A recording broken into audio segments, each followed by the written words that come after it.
एक तो जिसे हम शरीर कहते हैं और जिसे हम आत्मा कहते हैं, ये ऐसी दो चीजें नहीं हैं कि जिनके बीच सेतु ना बनता हो, ब्रिज ना बनता हो। इनके बीच कोई खाई नहीं है, इनके बीच जोड़ है।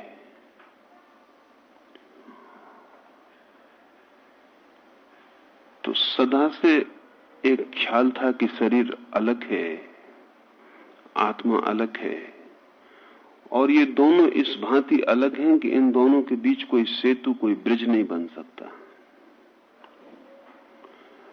न केवल अलग हैं बल्कि विपरीत हैं एक दूसरे से। इस ख्याल ने धर्म और विज्ञान को अलग कर दिया था।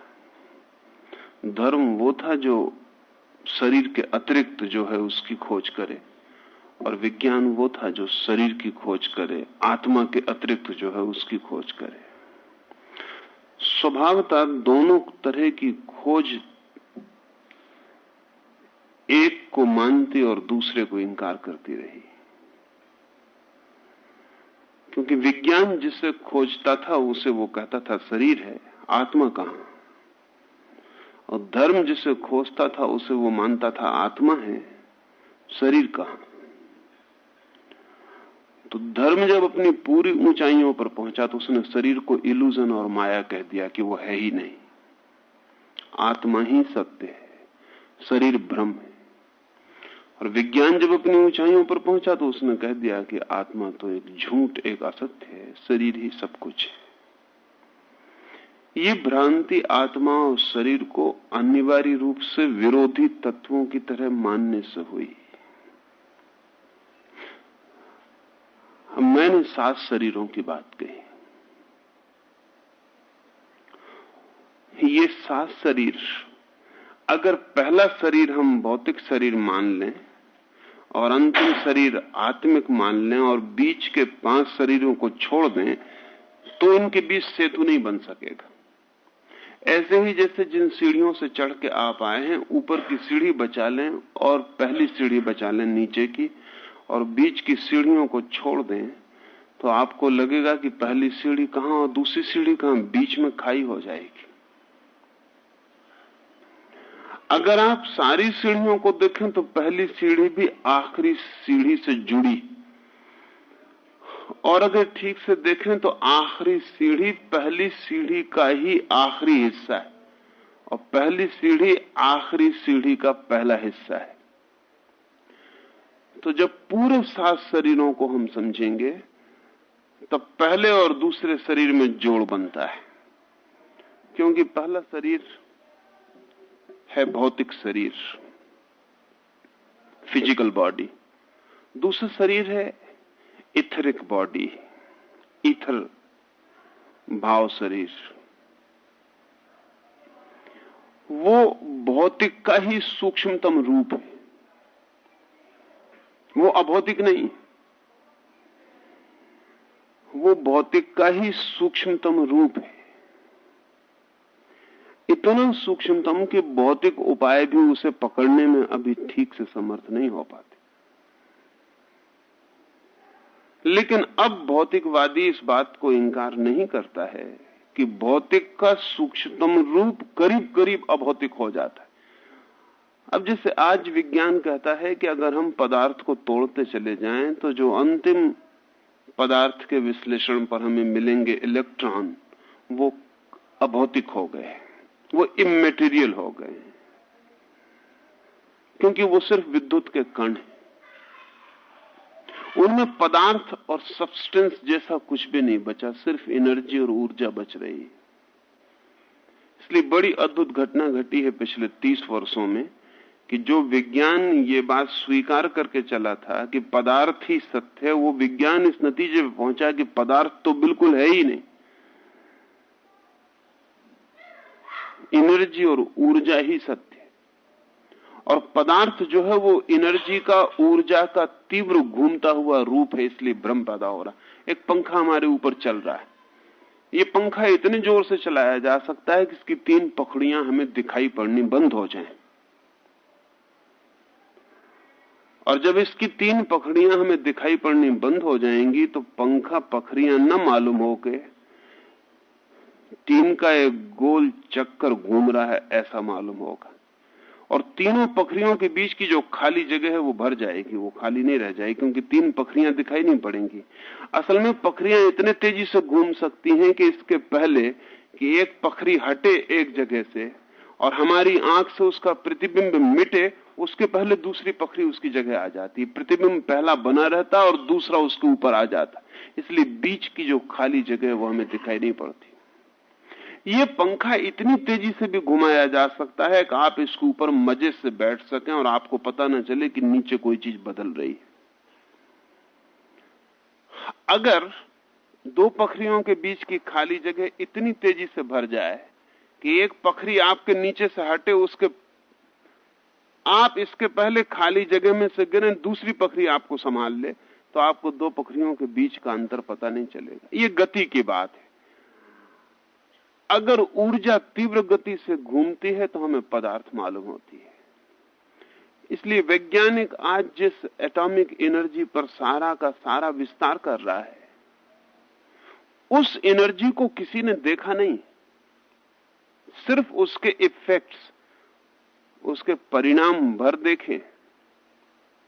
वो मूल अणु की शक्ति किसी ने देखी नहीं और कोई कभी देखेगा भी, ये भी अब सवाल नहीं है, लेकिन उसके परिणाम दिखाई पड़ते। एथेरिक बॉडी को अगर हम ये भी कहें कि वो मूल एटॉमिक बॉडी है तो कोई हर्ज नहीं है, उसके परिणाम दिखाई पड़ते हैं। एथेरिक बॉडी को किसी ने देखा नहीं है, सिर्फ उसके परिणाम दिखाई पड़ते हैं, लेकिन उन परिणामों की वजह से वो है, ये स्वीकार कर लेने की जरूरत पड़ जाती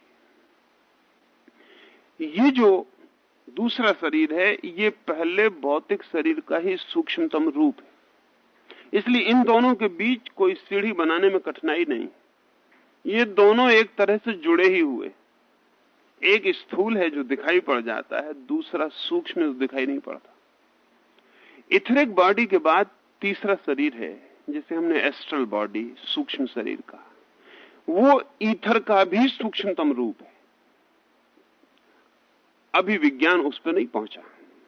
अभी विज्ञान इस ख्याल पे तो पहुंच गया कि अगर पदार्थ को हम विश्लेषण करें, एनालिसिस करें और तोड़ते चले जाएं तो अंत में ऊर्जा बचती है। उस ऊर्जा को हम ईथर कह रहे हैं। अगर ईथर को भी तोड़ा जा सके और उसके भी सूक्ष्म अंश बनाए जा सके तो जो बचेगा वो एस्ट्रल है, उसको सूक्ष्म शरीर है। वो सूक्ष्म का भी सूक्ष्म रूप है। अभी विज्ञान वहां नहीं पहुंचा, लेकिन पहुंच जाएगा, क्योंकि कल वो भौतिक को स्वीकार करता था, आणविक को स्वीकार नहीं करता था। कल वो कहता था पदार्थ ठोस चीज है, आज वो कहता है ठोस जैसी कोई चीज ही नहीं है। जो भी है सब गैर ठोस है, नॉन सॉलिड हो गया सब। ये दीवार भी जो हमें इतनी ठोस दिखाई पड़ रही, ठोस नहीं है, ये भी पोरस है, इसमें भी छेद और चीजें इसके आर पार जा रही। फिर भी हम कहेंगे कि छेदों के आसपास जिनके बीच छेद हैं वो तो कम से कम ठोस अणु होंगे, वो भी ठोस अणु नहीं। एक एक अणु भी पोरस है। अगर हम एक अणु को बड़ा कर सकें तो जमीन और चांद और तारे और सूरज के बीच जितना फासला है उतना अणु के कणों के बीच फासला है। अगर उसको इतना बड़ा कर सकें तो फासला इतनी हो जाए। फिर वो जो फासले को भी जोड़ने वाले अणु हैं, हम कहेंगे कम से कम वो तो ठोस है, लेकिन विज्ञान कहता है वो भी ठोस नहीं, वो सिर्फ विद्युत कण है। कण भी अब विज्ञान मानने को राजी नहीं, क्योंकि कण के साथ पदार्थ का पुराना ख्याल जुड़ा हुआ है। कण का मतलब होता है पदार्थ का टुकड़ा। वो कण भी नहीं है, क्योंकि कण तो एक जैसा रहता है, वो पूरे वक्त बदलते रहते हैं। लहर की तरह है, कण की तरह नहीं। जैसे पानी में एक लहर उठी, जब तक आपने कहा कि लहर उठी तब तक वो कुछ और हो गई, जब आपने कहा वो रही लहर तब तक वो कुछ और हो गई। क्योंकि लहर का मतलब ये है कि वो आ रही जा रही।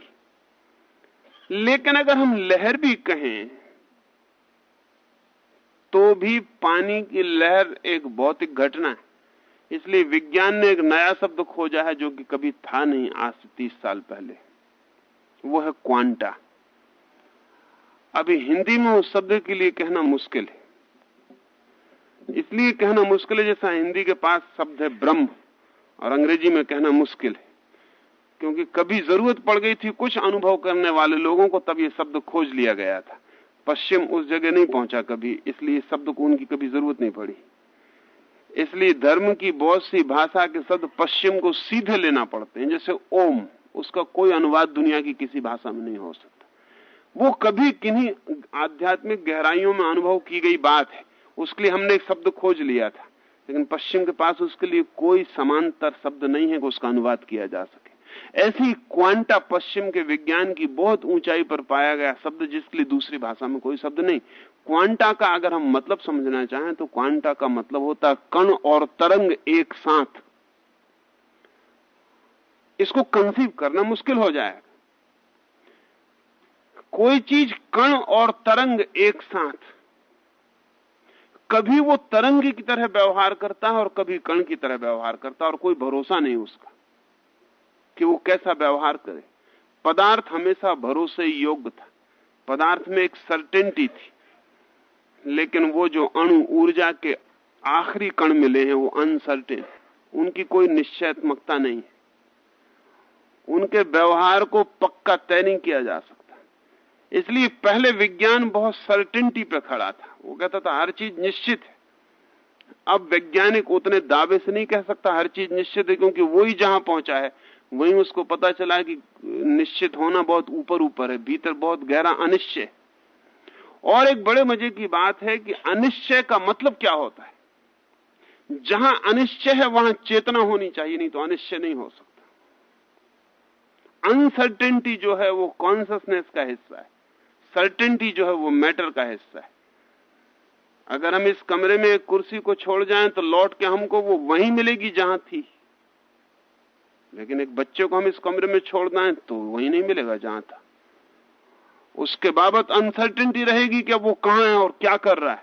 कुर्सी के बाबत हम सर्टेन हो सकते हैं कि वो वहीं है जहां थी। पदार्थ के बाबत निश्चित हुआ जा सकता है, चेतना के बाबत निश्चित नहीं हुआ जा सकता। तो विज्ञान ने जिस दिन ये स्वीकार कर लिया कि अणु का जो आखिरी हिस्सा है उसके बाबत हम निश्चित नहीं हो सकते कि वो कैसा व्यवहार करेगा, उसी दिन विज्ञान को अभी पता नहीं है साफ, उसी दिन ये बात स्वीकृत हो गई कि वो पदार्थ का जो आखिरी हिस्सा है उसमें चेतना की संभावना स्वीकृत हो गई है। अनसर्टेनिटी चेतना का लक्षण। जड़ पदार्थ अनिश्चित नहीं हो सकता। ऐसा नहीं है कि आग का मन हो तो जलाए और मन हो तो ना जलाए। ऐसा नहीं है कि पानी की तबीयत हो तो नीचे बहे और पानी की तबीयत हो तो ऊपर बहे। ऐसा नहीं है कि पानी 100 डिग्री पर गर्म होना चाहे तो 100 पे हो, 80 पे होना चाहे तो 80 पे हो। नहीं, पदार्थ का व्यवहार सुनिश्चित है। लेकिन जब हम इन सब के भीतर प्रवेश करते हैं तो वो जो आखिरी हिस्से मिलते हैं पदार्थ के, वो अनिश्चित है। इसे हम ऐसा भी समझ सकते हैं कि समझ लें कि हम मुंबई के बाबत अगर तय करना चाहें कि रोज कितने आदमी मरते हैं तो तय हो जाएगा, करीब करीब तय हो जाएगा। अगर 1 करोड़ आदमी हैं तो साल भर के हिसाब लगाने से हमको पता चल सकता है कि रोज कितने आदमी मरते हैं, और वो भविष्यवाणी करीब करीब सही होगी। थोड़ी बहुत भूल हो सकती। अगर हम पूरे 50 करोड़ के मुल्क के बाबत विचार करें तो भूल और कम हो जाएगी, सर्टेनिटी और बढ़ जाएगी। अगर हम सारी दुनिया के बाबत तय करें तो सर्टेनिटी और बढ़ जाएगी। हम तय कर सकते हैं कि इतने आदमी रोज मरते हैं। लेकिन अगर हम एक आदमी के बाबत तय करने जाएं कि ये कब मरेगा तो सर्टेनिटी बहुत कम हो जाएगी। जितनी भीड़ बढ़ती है उतना मटेरियल हो जाती है चीज, जितना इंडिविजुअल होता है उतनी कॉन्शियस हो जाती है। असल में एक पत्थर का टुकड़ा भीड़ है करोड़ों अणुओं की, इसलिए उसके बाबत हम तय हो सकते हैं। और जब हम नीचे प्रवेश करते हैं और एक अणु को पकड़ते हैं तो वो इंडिविजुअल है, उसके बाबत तय होना मुश्किल हो जाता है। उसका व्यवहार वो खुद ही तय करता है। तो पूरे पत्थर के बाबत हम कह सकते हैं कि ये यही मिलेगा, लेकिन इस पत्थर के भीतर जो अणुओं का व्यक्तित्व जो था वो वही नहीं मिलेगा। जब हम लौट के आएंगे वो सब बदल चुका होगा, उसने सब जगह बदल ली होंगी, वो यात्रा कर चुका होगा। पदार्थ की गहराई में उतर के अनिश्चय शुरू हो गया। इसलिए अब विज्ञान सर्टेनिटी की बात ना करके प्रोबेबिलिटी की बात करने लगा। वो कहता है इसकी संभावना ज्यादा है बजाय उसके। अब वो ऐसा नहीं कहता कि ऐसा ही होगा। बड़े मजे की बात है कि विज्ञान की तो सारी दावेदारी जो थी वो उसकी निश्चयात्मकता पर थी कि वो जो भी कहता है वो निश्चित है कि ऐसा होगा। और विज्ञान की जो गहरी खोज है उसने पैर डगमगा दिए हैं। और उसका कारण यह है कि वो फिजिकल से इथरिक पे चले गए जिसका उनको अंदाज नहीं है। असल में वो इस भाषा को स्वीकार नहीं करते, इसलिए उनको तब तक अंदाज भी नहीं हो सकता कि वो फिजिकल से हट के इथरिक पे पहुंच गए। वो पदार्थ में भी दूसरे शरीर पे पहुंच गए और दूसरे शरीर की अपनी संभावनाएं, लेकिन पहला शरीर और दूसरा शरीर के बीच कोई खाली जगह नहीं है। तीसरा जो एस्ट्रल शरीर है वो और भी सूक्ष्म है, वो सूक्ष्म का भी सूक्ष्म। वो ईथर के भी अगर हम अणु बना सकें, जो भी बहुत मुश्किल है, क्योंकि अभी तो हम मुश्किल से फिजिक्स में अणु पर पहुंच पाए, अभी हम पदार्थ के अणु बना पाए, परमाणु बना पाए, अभी ईथर के लिए बहुत वक्त लग सकता है। लेकिन जिस दिन हम ईथर के अणु बना सकें उस दिन हमें पता चलेगा कि वो अणु जो हैं वो उसके पिछले आगे वाले शरीर के अणु सिद्ध होंगे, एस्ट्रल के। असल में फिजिकल को जब हमने तोड़ा तो उसके अणु इथरिक सिद्ध हुए हैं, ईथर को हम तोड़ेंगे तो उसके अणु एस्ट्रल सिद्ध होंगे, सूक्ष्म के सिद्ध होंगे। तब उनके बीच एक जोड़ मिल जाएगा। ये तीन शरीर तो बहुत स्पष्ट जुड़े हुए हैं, इसलिए प्रेतात्माओं के चित्र लिए जा सके हैं। प्रेतात्मा के पास भौतिक शरीर नहीं होता, इथरिक बॉडी से शुरू होता उसका पर्दा जो है। प्रेतात्माओं के चित्र लिए जा सके सिर्फ इसी वजह से कि ईथर भी अगर बहुत कंडेंस्ड हो जाए तो बहुत सेंसिटिव प्लेट उसे पकड़ सकती है। और ईथर के साथ एक सुविधा है कि इतनी सूक्ष्म है इसलिए बहुत मनस से प्रभावित होती। अगर एक प्रेत ये चाहे कि मैं यहां प्रकट हो जाऊं तो वो अपनी इथरिक बॉडी को कंडेंस्ड कर लेगा, सघन कर लेगा। वे अणु जो दूर दूर हैं पास सरक आएंगे और उसकी एक रूपरेखा बन जाएगी। उस रूपरेखा का चित्र लिया जा सका है, उस रूपरेखा का चित्र पकड़ा जा सका है। ये जो दूसरा हमारा ईथर का बना हुआ शरीर है, ये हमारे भौतिक शरीर से कहीं ज्यादा मन से प्रभावित हो सकता है। भौतिक शरीर भी हमारे मन से प्रभावित होता है, लेकिन उतना नहीं। जितना सूक्ष्म होगा उतने मन से प्रभावित होने लगा, उतने मन के करीब हो जाएगा। एस्ट्रल शरीर तो और भी ज्यादा मन से प्रभावित होता है, इसलिए एस्ट्रल ट्रेवलिंग संभव हो जाती है। एक आदमी इस कमरे में सो के भी अपनी एस्ट्रल बॉडी से दुनिया के किसी भी हिस्से में हो सकता है। इसलिए ये जो कहानियां बहुत बार सुनी होंगी कि एक आदमी 2 जगह दिखाई पड़ गया, 3 जगह दिखाई पड़ गया, इसमें कोई कठिनाई नहीं है। उसका भौतिक शरीर एक जगह होगा, उसका एस्ट्रल शरीर दूसरी जगह हो सकता है, इसमें अड़चन नहीं है। इसे थोड़े से ही अभ्यास की बात है और आपका शरीर दूसरी जगह प्रकट हो सकता है। जितने हम भीतर जाते हैं उतने मन की शक्ति बढ़ती चली जाती है, जितने हम बाहर आते हैं उतनी मन की शक्ति कम होती चली जाती है। ऐसा ही जैसे कि हम एक दिया जलाएं और उस दिए के ऊपर कांच का एक ढक्कन ढांक दें। अब दिया उतना तेजस्वी नहीं मालूम होगा, फिर एक दूसरा ढक्कन और ढांक दें। अब दिया और भी कम तेजस्वी मालूम होगा, फिर हम एक ढक्कन और ढांक दें और हम 7 ढक्कन ढांक दें। तो 7वें ढक्कन के बाद दिए की बहुत ही कम रोशनी पहुंच पाएगी। पहले ढक्कन के बाद ज्यादा पहुंचती थी, दूसरे के बाद उससे कम, तीसरे पर और कम, 7वें पे बहुत धीमी और धूमिल हो जाएगी, क्योंकि 7 पर्दों को पार करके आएगी। तो हमारी जो जीवन ऊर्जा की शक्ति है वो शरीर तक आते आते बहुत धूमिल हो जाती है, इसलिए शरीर पर हमारा उतना काबू नहीं मालूम होता। लेकिन अगर कोई भीतर प्रवेश करना शुरू करे तो शरीर पर उसका काबू बढ़ता चला जाएगा। जिस मात्रा में भीतर प्रवेश होगा उस मात्रा में शरीर पर भी काबू बढ़ता चला जाएगा। ये जो तीसरा शरीर है एस्ट्रल, ये भी भौतिक का सूक्ष्मतम शरीर है। इथरिक का सूक्ष्मतम हिस्सा है एस्ट्रल। अब चौथा शरीर है मेंटल। अब तक हम सबको यही ख्याल था कि माइंड कुछ और बात है पदार्थ से, माइंड और मैटर अलग बात है। असल में ऐसी लोग परिभाषा करने को उपाय ही नहीं था। अगर किसी से हम पूछें कि मैटर क्या है तो कहा जा सकता है जो माइंड नहीं है, और माइंड क्या है तो कहा जा सकता है जो मैटर नहीं है। बाकी और कोई परिभाषा है भी नहीं। इसी तरह हम सोचते रहे हैं इन दोनों को अलग करके। लेकिन अब हम जानते हैं कि माइंड जो है वो भी मैटर का ही सूक्ष्मतम हिस्सा है, या इससे उल्टा भी हम कह सकते हैं कि जैसे हम मैटर कहते हैं वो माइंड का ही कंडेंस्ड सघन हो गया हिस्सा है।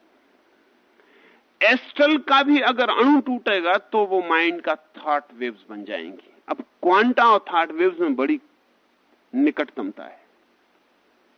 विचार अब तक नहीं समझा जाता था कि विचार भी कोई भौतिक अस्तित्व रखता है, लेकिन जब आप एक विचार करते हैं तो आपके आसपास की तरंगें बदल जाती हैं। एक बहुत मजे की बात है, न केवल विचार के बल्कि एक एक शब्द की भी अपनी वेवलेंथ, अपनी तरंग है। अगर आप एक कांच के ऊपर रेत के कण बिछा दें और कांच के नीचे से जोर से एक शब्द आवाज करें, जोर से कहें ओम, तो उस कांच के ऊपर रेत पर अलग तरह की वेव्स बन जाएंगी। और आप कहें राम तो अलग तरह की वेव्स बनेंगी, और आप एक भद्दी गाली दें तो अलग तरह की वेव्स बनेंगी। और आप एक बड़ी हैरानी की बात में पड़ जाएंगे कि जितना भद्दा शब्द होगा उतनी कुरूप ऊपर वेव्स बनेंगी, और जितना सुंदर शब्द होगा उतनी सुंदर वेव्स। उतना पैटर्न होगा उनमें, जितना भद्दा शब्द होगा उतना पैटर्न नहीं होगा, अनार्किक होगा।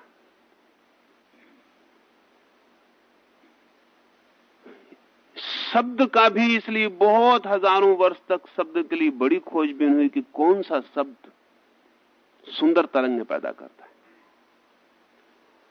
कौन सा शब्द कितना वजन रखता है दूसरे के हृदय तक चोट पहुंचाने में। लेकिन शब्द तो प्रकट हो गया विचार है। अप्रगट शब्द भी अपनी ध्वनियां रखता है, जिसको हम विचार कहते हैं, थॉट कहते हैं। जब आप सोच रहे हैं कुछ, तब भी आपके चारों तरफ विशेष प्रकार की ध्वनियां फैलनी शुरू हो जाती हैं, विशेष प्रकार की तरंगें आपको घेर लेती। इसलिए बहुत बार आपको ऐसा लगता है कि किसी आदमी के पास जाके आप अचानक उदास हो जाते हैं, अभी उसने कुछ कहा भी नहीं। हो सकता है वो ऐसे हंसी रहा हो आपको मिलके, लेकिन फिर भी कोई उदासी आपको भीतर से पकड़ लेती। किसी आदमी के पास जाके आप बहुत प्रफुल्लित हो जाते हैं। किसी कमरे में प्रवेश करते से आपको लगता है कि आप कुछ भीतर बदल गए, कुछ पवित्रता पकड़ लेती, अपवित्रता पकड़ लेती है। किसी क्षण में कहीं कोई शांति पकड़ लेती है, कहीं कोई अशांति छू लेती है, जिसको आपको समझना मुश्किल हो जाता है कि मैं तो अभी अशांत नहीं था, अचानक ये अशांति मन में क्यों उठाई। आपके चारों तरफ विचारों की तरंगें, और वे तरंगें 24 घंटे आप में प्रवेश कर रही हैं। अभी तो एक फ्रेंच वैज्ञानिक ने एक छोटा सा यंत्र बनाया जो विचार की तरंगों को पकड़ने में सफल हुआ है। उस यंत्र के पास जाते से वो बताना शुरू कर देता है कि आदमी किस तरह के विचार कर रहा है, उस पर तरंगें पकड़नी शुरू हो जाती। अगर एक इडियट को, जड़ बुद्धि आदमी को ले जाया जाए तो उसमें बहुत कम तरंगें पकड़ती हैं, क्योंकि वो विचार ही नहीं कर रहा। अगर एक बहुत प्रतिभाशाली आदमी को ले जाया जाए तो वो पूरा का पूरा यंत्र कंपन लेने लगता है, उसमें इतनी तरंगें पकड़ने लगती। तो जिसको हम मन कहते हैं वो एस्ट्रल का, सूक्ष्म का भी सूक्ष्म है। निरंतर भीतर हम सूक्ष्म से सूक्ष्म होते चले जाते हैं। अभी विज्ञान इथरिक तक पहुंच पाया है, अभी भी उसने उसको इथरिक नहीं कहा है, उसको एटॉमिक कह रहा है, पारमाणिक कह रहा है, ऊर्जा एनर्जी कह रहा है, लेकिन वो दूसरे शरीर पर उतर गया है। सत्व के दूसरे शरीर पर वो उतर गया है। तीसरे शरीर पर उतरने में बहुत देर नहीं लगेगी, वो तीसरे शरीर पर उतर जाएगा। उतरने की जरूरतें पैदा हो गई हैं। चौथे शरीर पर भी बहुत दूसरी दिशाओं से काम चल रहा है, क्योंकि मन को अलग ही समझा जाता था, इसलिए कुछ वैज्ञानिक मन पर अलग से ही काम कर रहे हैं, वो शरीर से काम ही नहीं कर रहे। उन्होंने चौथे शरीर के संबंध में बहुत सी बातों का अनुभव कर लिया है। अब जैसे हम सब एक अर्थ में ट्रांसमीटर्स हैं, और हमारे विचार हमारे चारों तरफ विकीर्ण हो रहे हैं। मैं आपसे जब नहीं भी बोल रहा हूं तब भी मेरा विचार आप तक जा रहा है। अभी रूस में इस संबंध में काफी दूर तक काम हुआ है और एक वैज्ञानिक फयादेव ने 1000 मील दूर तक विचार का संप्रेषण किया है। वो मॉस्को में बैठा और 1000 मील दूर दूसरे आदमी को विचार का संप्रेषण कर रहा है। ठीक वैसे ही जैसे रेडियो से ट्रांसमिशन होता है, ऐसे ही अगर हम संकल्प पूर्वक एक दिशा में अपने चित्त को केंद्रित करके किसी विचार को तीव्रता से संप्रेषित करें तो वो उस दिशा में पहुंच जाता है। और अगर दूसरी तरफ भी माइंड रिसीव करने को, ग्राहक होने को तैयार हो, उसी क्षण में उसी दिशा में अपने मन को केंद्रित करके खुला हो और स्वीकार करने को राजी हो, तो विचार संप्रेषित हो जाता है। इस पर कभी छोटा मोटा प्रयोग आप घर में करके देखें तो अच्छा होगा। छोटे बच्चे जल्दी से पकड़ लेते हैं क्योंकि अभी उनकी ग्राहकता तीव्र होती है। कमरा बंद कर लें, एक छोटे बच्चे को कमरे को अंधेरे करके दूसरे कोने पे बिठा दें, आप दूसरे कोने पे बैठ जाएं और उस बच्चे से कहें कि 5 मिनट के लिए तू ध्यान मेरी तरफ रखना, मैं तुझसे कुछ चुपचाप कुछ कहूंगा, वो तू सुनने की कोशिश करना, अगर तुझे सुनाई पड़ जाए तो बोल देना। फिर आप एक शब्द पकड़ लें, कोई भी, जैसे राम या गुलाब, और इस शब्द को उस बच्चे की तरफ ध्यान रख के जोर से अपने भीतर गुंजाने लगे, बोले नहीं, राम राम ही गुंजाने लगे। एक 2-3 दिन में आप पाएंगे कि उस बच्चे ने आपके शब्द को पकड़ना शुरू कर दिया। तब इसका क्या मतलब हुआ? फिर इससे उल्टा भी हो सकता है। एक दफा ऐसा हो जाए तो आपको आसानी हो जाएगी, फिर आप बच्चे को बिठा सकते हैं और उससे कह सकते हैं वो एक शब्द अपने भीतर सोच के आपकी तरफ फेंके। लेकिन तब आप ग्राहक हो सकेंगे क्योंकि आपका डाउट, आपका संदेह गिर गया होगा। घटना घट सकती तो फिर ग्राहकता बढ़ जाती। आपके और आपके बच्चे के बीच तो भौतिक जगत फैला हुआ है। ये विचार किसी गहरे अर्थों में भौतिक ही होना चाहिए, अन्यथा इस भौतिक माध्यम को पार न कर पाए। ये जान के आपको हैरानी होगी कि महावीर ने कर्म तक को भौतिक कहा है, फिजिकल कहा है, मेटीरियल कहा है। जब आप क्रोध करते हैं और किसी की हत्या कर देते हैं तो आपने एक कर्म किया, क्रोध का और हत्या करने का। महावीर कहते हैं ये भी सूक्ष्म अणुओं में आप में चिपक जाता है, कर्म मल बन जाता है। ये भी मटेरियल है, ये भी कोई इमैटेरियल चीज नहीं है, ये भी मैटर की तरह पकड़ लेता है आपको। और इसलिए महावीर निर्जरा जिसको कहते हैं, वो निर्जरा कहते हैं इस कर्म मल से जितने छुटकारा हो जाए, ये सारा का सारा जो कर्म अणु आपके चारों तरफ जुड़ गए ये गिर जाएं। जिस दिन ये गिर जाएंगे उस दिन आप शुद्धतम शेष रह जाएंगे, वो निर्जरा होगी। निर्जरा का मतलब है कर्म के अणुओं का जड़ जाना। कर्म भी, जब आप क्रोध करते हैं तब आप एक कर्म कर रहे हैं, वो क्रोध भी आणविक होकर ही आपके साथ चलता है। इसलिए जब आपका ये शरीर गिर जाता तब भी उसको गिरने की जरूरत नहीं होती, वो दूसरे जन्म में भी आपके साथ खड़ा हो जाता, क्योंकि वो अति सूक्ष्म। तो मेंटल बॉडी जो है, मनस शरीर जो है, वो एस्ट्रल बॉडी का सूक्ष्मतम हिस्सा है। और इसलिए इन चारों में कोई कहीं भी कहीं कोई खाली जगह नहीं, ये सब एक दूसरे के सूक्ष्म होते गए हिस्से। मेंटल बॉडी पर काफी काम हुआ है क्योंकि अलग से मनसशास्त्र उस पर काम कर रहा है और विशेषकर पैरासाइकोलॉजी उस पर अलग से काम कर रही है, परामनोविज्ञान अलग से काम कर रहा है। और मन के इतने अद्भुत ख्याल विज्ञान के पकड़ में आ गए, धर्म के पकड़ में तो बहुत समय से थे, विज्ञान की पकड़ में भी बहुत सी बातें साफ हो गई। अब जैसे एक आदमी और वो जुआ खेलता है, अब मांट कार्लो में ऐसे ढेर आदमी हैं जिनको जुए में हराना मुश्किल है, क्योंकि वो जो पांसा फेंकते हैं वो जो नंबर फेंकना चाहते हैं वही फेंक लेते हैं। उनके पांसे बदल देने से कोई फर्क नहीं पड़ता। पहले तो समझा जाता था कि वो पांसे कुछ चालबाजी से बनाए गए हैं कि वो पांसे वहीं गिर जाते हैं जहां वो गिराना चाहते हैं, लेकिन हर तरह के पांसे देकर वो जो नंबर लाना चाहते हैं वही आंकड़ा ले आते, आंख बंद करके भी ले आते।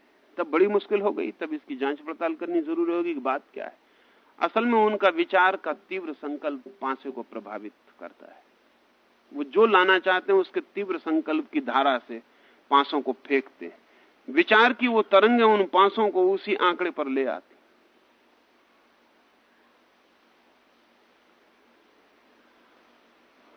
अब इसका मतलब क्या हुआ? अगर विचार की तरंग एक पांसे को बदलती है तो विचार की तरंग भी भौतिक है, नहीं तो पांसे को नहीं बदल सकती। आप एक छोटा सा प्रयोग करें तो आपके ख्याल में आ जाए, क्योंकि चूंकि विज्ञान की बात आप करते हैं इसलिए मैं प्रयोग की बात करता हूं। एक गिलास में पानी भर के रख लें और छोटा सा ग्लिसरीन या कोई भी चिकना पदार्थ उस गिलास के पानी के ऊपर थोड़ा सा डाल दें कि उसकी एक पतली धीमी फिल्म पानी के गिलास के ऊपर फैल जाए।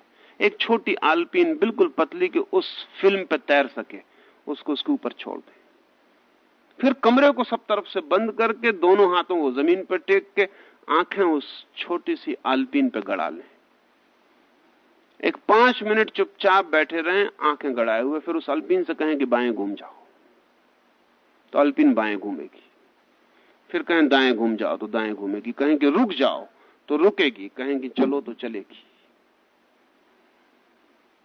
अगर आपका विचार एक अल्पीन को बाएं घुमा सकता है, दाएं घुमा सकता है, तो फिर एक पहाड़ को भी हिला सकता है। जरा लंबी बात है, बाकी फर्क नहीं रह गया, बुनियादी फर्क नहीं रह गया। आपकी सामर्थ्य अगर एक अल्पीन को हिलाती तो बुनियादी बात पूरी हो गई। अब ये दूसरी बात है कि पहाड़ बहुत बड़ा पड़ जाए, आप ना हिला पाए, लेकिन हिल सकता है पहाड़। हमारे विचार की तरंग पदार्थ को छूती और रूपांतरित करती है।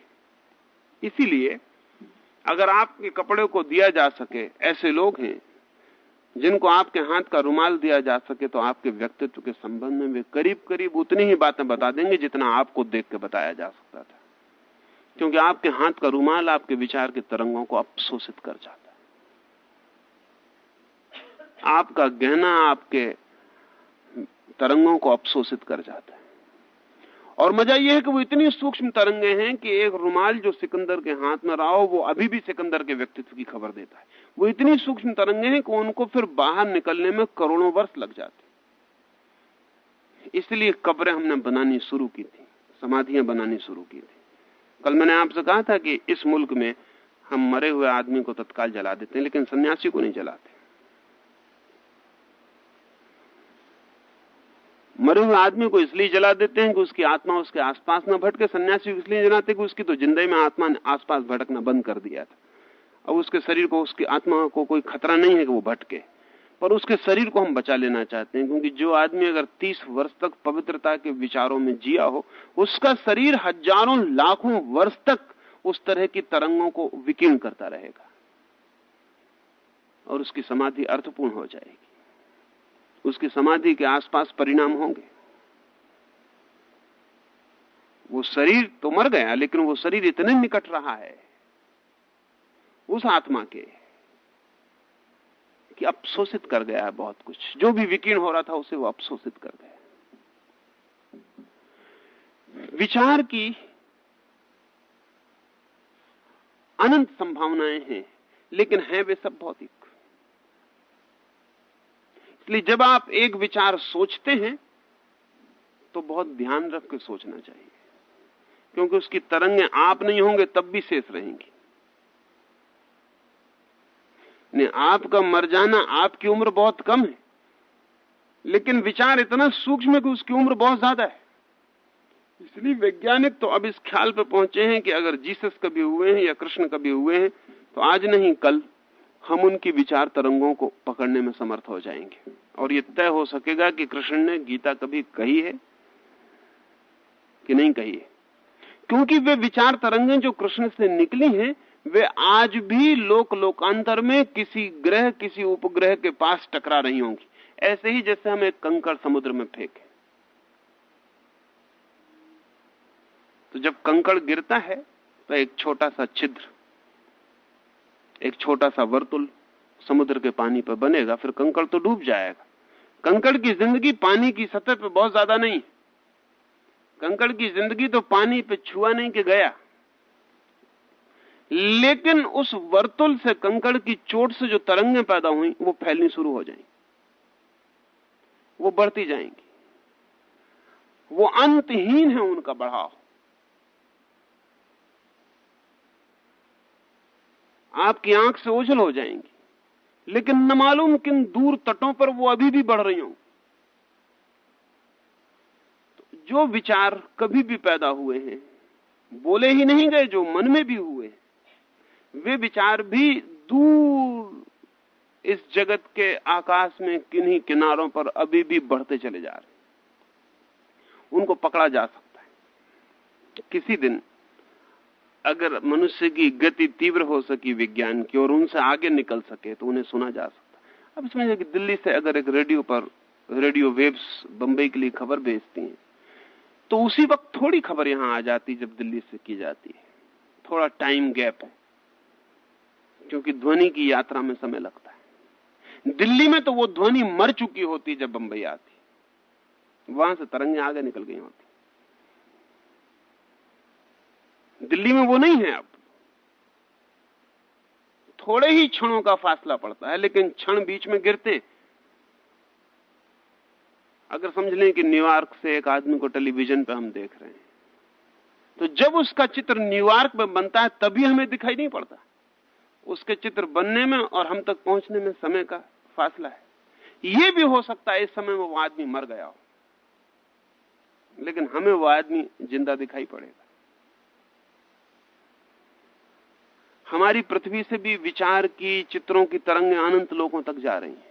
अगर हम उन तरंगों के आगे जाके कभी भी उनको पकड़ सकें तो वे अभी भी जिंदा हैं उस अर्थों में।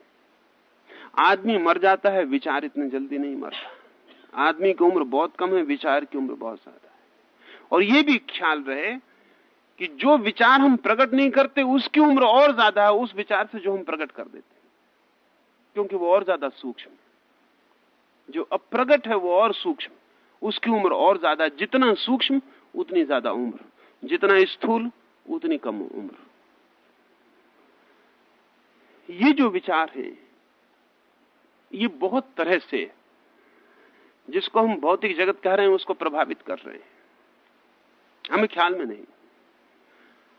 अभी तो वनस्पति शास्त्री इस अनुभव पर पहुंच गया कि अगर एक पौधे के पास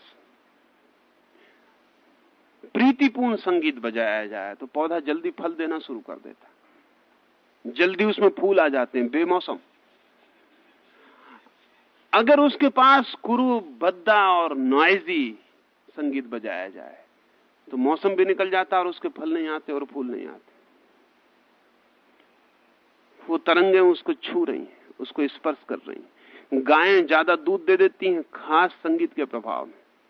खास संगीत के प्रभाव में दूध देना बंद ही कर देती। विचार इससे भी सूक्ष्म हवा पैदा कर रहा है। उसके चारों तरफ तरंगों की एक छाया है और हर आदमी अपने विचार का एक जगत अपने साथ लेके चल रहा है, जिससे पूरे वक्त चीजें विकीर्ण हो रही हैं। ये जो विकीर्ण होती हुई किरणें हैं ये भी भौतिक है।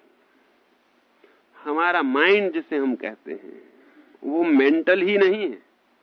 हम जिसे मन कहते हैं वो मनस ही नहीं है। वो भौतिक का ही 4 सीढ़ियां छलांग लगा के सूक्ष्म रूप है। इसलिए कठिनाई नहीं कि विज्ञान वहां पहुंच जाए, कठिनाई नहीं है, क्योंकि उसकी तरंगों को पकड़ा जांचा जा सकता है। कल तक हमें पता नहीं चलता था कि आदमी रात में कितना गहरा सो रहा है, उसका मनस कितनी गहराई में, अब पता चल जाता। अब हमारे पास यंत्र हैं, जैसा कि हृदय की धड़कन नापने के यंत्र हैं, इसी तरह नींद की धड़कन नापने के यंत्र तैयार हो गए। तो रात भर आपकी खोपड़ी पे एक यंत्र लगा रहता है, वो पता पूरे वक्त ग्राफ बनाता रहता है कि कितनी गहराई में हो। वो ग्राफ बनता रहता है पूरे वक्त। आदमी इस वक्त ज्यादा गहराई में, इस वक्त कम गहराई में। वो पूरे वक्त रात भर का ग्राफ देता है कि ये आदमी कितनी देर सोया, कितनी देर सपने देखे, कितनी देर अच्छे सपने देखे, कितनी देर बुरे सपने देखे, कितनी देर इसके सपने सेक्सुअल थे, कितनी देर सेक्सुअल नहीं थे। वो सब ग्राफ पे दे देता। कोई अमेरिका में इस समय 10 लेबोरेटरी हैं जिनमें हजारों लोग रात में पैसा दे के सुलाए जा रहे हैं, जिनकी नींद पर बड़ा परीक्षण चल रहा है। क्योंकि बड़ी हैरानी की बात है कि नींद से हम अपरिचित रह जाएं, क्योंकि आदमी की 1/3 जिंदगी नींद में खत्म होती। छोटी मोटी घटना नहीं है नींद। 60 साल आदमी जीता तो 20 साल तो सोता है। तो 20 साल के इस बड़े हिस्से को अनजाना छोड़ देना, आदमी का 1/3 अपरिचित रह जाए। और मजा यह है कि ये जो 1/3 20 वर्ष है, अगर ये न सोए तो बाकी 40 वर्ष बच नहीं सकता। इसलिए बहुत बेसिक। अच्छा, बिना जगह सो सकता है आदमी 60 वर्ष, लेकिन बिना सोए जग नहीं सकता। तो ज्यादा गहरे में और बुनियादी तो नींद है। तो नींद में हम कहीं और होते हैं, हमारा मनस कहीं और होता है, लेकिन उस मनस को नापा जा सकता है। अब उसके पता लगने शुरू हो गए वो कितनी गहराई नींद में। ढेर लोग हैं जो कहते हैं कि हमें सपना नहीं आता, वो सरासर झूठ कहते हैं। उनको पता नहीं है इसलिए झूठ कहते हैं, उन्हें पता नहीं। आदमी खोजना मुश्किल है जिसको सपना ना आता हो, बहुत मुश्किल मामला है। रात भर सपना आता है, और आपको भी ख्याल होगा कि कभी एक आध आता है, वो गलत ख्याल है आपका। मशीन कहती रात भर आता है, लेकिन स्मृति नहीं रह जाती। आप नींद में होते हैं इसलिए याद नहीं बनती उसकी। आपको सपना जो याद रहता है वो आखिरी रहता है, जब नींद टूटने के करीब होती, तब आपकी स्मृति बन जाती। लौटते हैं नींद से जब आप, तो आखिरी दरवाजे पर नींद के जो सपना रहता है वो आपके ख्याल में रह जाता है, क्योंकि उसकी धीमी सी बनक आपके जागने तक चली आती। लेकिन गहरी नींद में जो सपना रहता है उसका आपको पता नहीं रहता। अब गहरी नींद में आदमी क्या सपने देखता है ये जांच करना जरूरी हो गया, क्योंकि वो जो सपने बहुत गहराई में देखता है वो उसका असली व्यक्तित्व होंगे। असल में जाग के तो हम नकली होते हैं। आमतौर से हम सोचते हैं कि सपने में क्या रखा है, लेकिन सपना हमारी ज्यादा सच्चाई को बताता है बजाय हमारे जागरण की, क्योंकि जागरण में हम झूठे आवरण ओढ़ लेते हैं। अगर किसी दिन हम आदमी की खोपड़ी में एक खिड़की बना सके, विंडो बना सके और उसके सब सपने देख सके, तो आदमी की आखिरी स्वतंत्रता चली जाएगी। सपना भी नहीं देख सकेगा हिम्मत के साथ कि जो देखना वही देख, उसमें भी डरा रहेगा। वहां भी नैतिकता और नियम और कानून और पुलिस वाला प्रविष्ट हो जाएगा। वो कहेगा सपना जरा, ये सपना ठीक नहीं देख रहे हो, ये सपना अनैतिक है। अभी वो स्वतंत्र है। आदमी नींद में भी स्वतंत्र है, लेकिन बहुत दिन नहीं रह जाएगा, क्योंकि हम नींद पर एनक्रोचमेंट शुरू हो गया। जैसे नींद में शिक्षा देनी रूस में उन्होंने शुरू की है, तो स्लीप टीचिंग के बड़ा काम चल रहा है, क्योंकि जागने में बहुत मेहनत करनी पड़ती है। बच्चा रेसिस्ट करता है। एक लड़के को कुछ सिखाना बड़ा उपद्रव का काम है, क्योंकि वो बुनियादी रूप से इंकार करता है सीखने से। असल में हर आदमी सीखने से इंकार करता है, क्योंकि हर आदमी बुनियादी रूप से ये मान के चलता है कि मैं जानता ही हूं। बच्चा भी इंकार करता है कि क्या सिखा रहे हैं, वो हजार तरह से इंकार करता है। हमको प्रलोभन देना पड़ते हैं, परीक्षाओं के पुरस्कार देना पड़ते हैं, गोल्ड मेडल बांटना पड़ते हैं, प्रतियोगिता पैदा करनी पड़ती है, बुखार जगाना पड़ता है, किसी तरह दौड़ा दौड़ू का मुझसे सिखा पाते। लेकिन इस कॉन्फ्लिक्ट में बहुत समय व्यय होता है। जो काम 2 घंटे में सीख सकता है उसमें 2 महीने लग जाते। तो वो स्लीप टीचिंग की फिक्र पे चले गए, और बात साफ हो गई कि नींद में पढ़ाया जा सकता है, और बड़ी अच्छी तरह से, क्योंकि नींद में कोई रेसिस्टेंस नहीं है। एक टेप लगा रहता है, वो रात भर नींद में भीतर डालता रहता है जो भी कहना है। 2-2 4 होते हैं, 2-2 4 होते हैं, वो दोहराता रहेगा। सुबह उस बच्चे से कहिए 2-2 कितने होते हैं, वो कहेगा 4 होते हैं।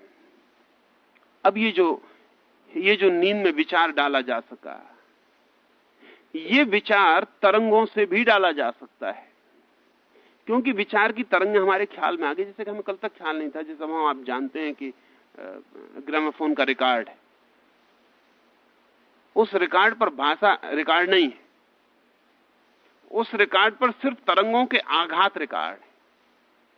और जब सुई उन तरंगों पर वापस दोहरती तो उन्हीं तरंगों को फिर पैदा कर देती है जिन तरंगों से वो आघात पड़े थे। वहां कोई भाषा नहीं है उस पर। जैसा मैंने कहा कि अगर आप ओम बोलेंगे तो रेत में एक पैटर्न बनता है। वो पैटर्न ओम नहीं है, लेकिन अगर आपको पता है कि ओम बोलने से ये पैटर्न बनता है, तो किसी दिन इस पैटर्न को ओम में कन्वर्ट किया जा सकता है कि ये पैटर्न जब बना हो ऊपर तो इसके नीचे ओम को पैदा किया जा सके, क्योंकि ये पैटर्न उसी से बना। ये दोनों एक चीजें हैं। तो अब हमने ग्रामोफोन रिकॉर्ड बना लिया, उसमें वाणी नहीं है, उसमें सिर्फ वाणी से पड़े हुए आघात। वो आघात फिर से सुई टक्कर खा के फिर वाणी बन जाते। हम आज नहीं कल विचार के रिकॉर्ड बना सकेंगे।